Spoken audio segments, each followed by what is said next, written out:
آیت الکرسی ایک لمبی آیت تھی، جیسے آیت البر ایک لمبی آیت تھی، اور اس کو حضور نے فرمایا ہے سیدۃ آیات القرآن، پورے قرآن مجید کی آیات کی سردار ہے یہ آیت۔ اور یہ شرک فی صفات کے ضمن میں یہ شمشیر قاطع ہے، شمشیر برہان ہے۔ اللہ لا الہ الا ہو الحی القیوم، یہ وہی ہے قل هو اللہ احد اللہ الصمد الحی، اللہ زندہ ہے، لیکن اس کی زندگی کو اپنی زندگی پر قیاس نہ کرنا۔ تمہیں خوراک کی احتیاج ہے، اسے کوئی ضرورت نہیں۔ ما اريد منهم من رزق وما اريد ان يطعمون، مجھے کوئی احتیاج نہیں کہ مجھے کوئی رزق پہنچائیں، رزق دیں، مجھے کھلائیں، مجھے کوئی ضرورت نہیں۔ پھر تمہاری حیات نیند، اونگ، تھکان، ان تمام کمزوریوں کے ساتھ ہے۔ وہ الحی ہے، اپنی ذات میں خود زندہ ہے، حیات اس کی ذاتی ہے، کسی اور نے عطا نہیں کی ہے۔ ہماری تو مستعار ہے، عمر دراز مانگ کے لائے تھے، 4 دن 2 آرزو میں کٹ گئے، 2 انتظار میں۔ اور القیوم بقیہ پوری کائنات کے لیے وہی ہے، اس کو تھامے ہوئے، لا تاخذہ سنۃ ولا نوم، الحی، حیات کامل،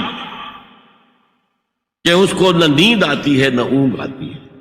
لہو ما فی السماوات و ما فی الارض، آسمان اور زمین میں جو کچھ ہے اسی کی ملکیت ہے۔ تم کسٹوڈینز ہو، تم امین ہو، ای امانت چند روزہ نزدماس، در حقیقت مالک شے ہر شے خداست، یہاں تک کہ یہ میرا جسم بھی میرے پاس امانت ہے۔ میں کون ہوں؟ میری خودی، میری انا، میری روح جو پوزیس کرتی ہے اس بدن کو، لیکن یہ پوزیشن ملکیت کا نہیں ہے، امانت کا ہے۔ ای امانت، یہ ہاتھ بھی امانت ہے، میری زبان بھی امانت ہے، میری آنکھیں بھی امانت ہے۔ من ذا الذی یشفع عندہ الا باذنہ، یہ یہاں پر انداز بڑا پرجلال، کون ہے وہ جو شفاعت کر سکے اس کے دربار میں مگر اس کے اذن سے؟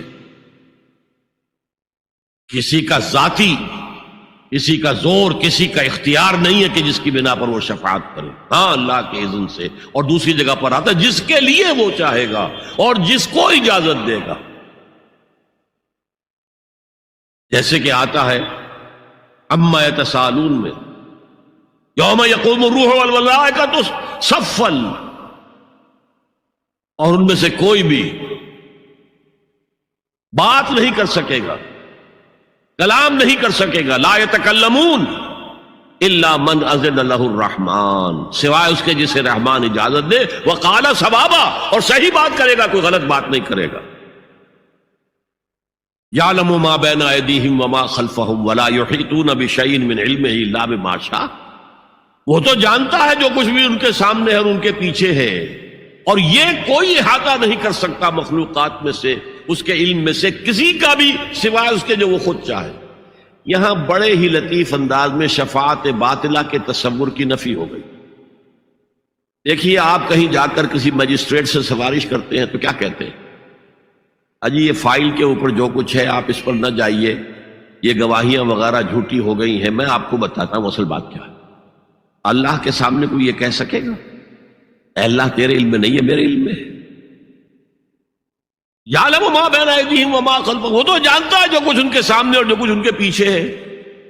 ولا یحیطون بشیء من علمہ الا بما شاء، اور ان میں سے کوئی بھی، جیسے کہ میں ابھی بتا چکا ہوں، بریلوی مرکب فکر بھی کہہ رہا ہے کہ اللہ کا دیا ہوا علم ہے، محمد رسول اللہ کا جتنا ہے، لا محدود نہیں ہے، محدود ہے، قدیم نہیں ہے، حادث ہے، تو جتنا اللہ چاہتا ہے، جس کے لیے جتنا چاہتا ہے، لیکن اس کے علم میں سے احاطہ نہیں کر سکتا کوئی مگر جو وہ چاہے۔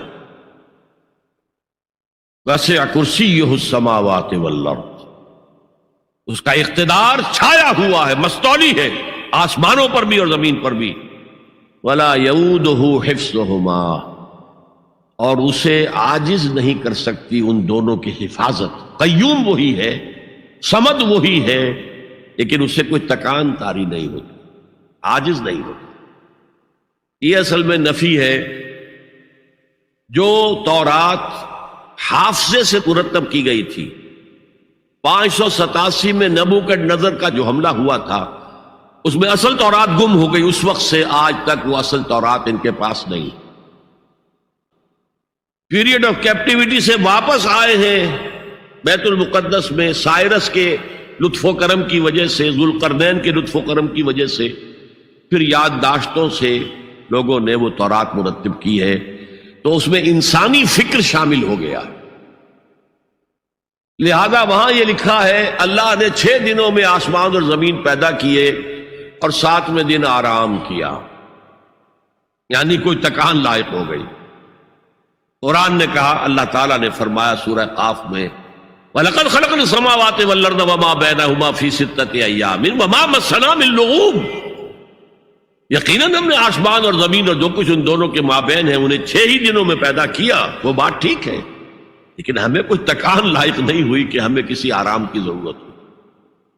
لا یعودہ حفظہما وہو العلی العظیم، العلی وہی ہے سب سے بلند و بالا، لتکون کلمۃ اللہ ہی العلیٰ، تاکہ اللہ کا کلمہ سب سے سربلند ہو جائے، اور وہی عظیم ہے، عظمت والا۔ اللہ تعالیٰ مجھے اور آپ کو اس سے بچائے، اپنے سابقہ زندگی کے گناہوں پر توبہ کرنے کی اور اللہ سے استغفار طلب کرنے کی توفیق عطا فرمائے، اور اپنے دینی فرائض کی انجام دہی کے لیے کمر بستہ ہو جانے کا عزم مصمم کر لینے کی توفیق عطا فرمائے۔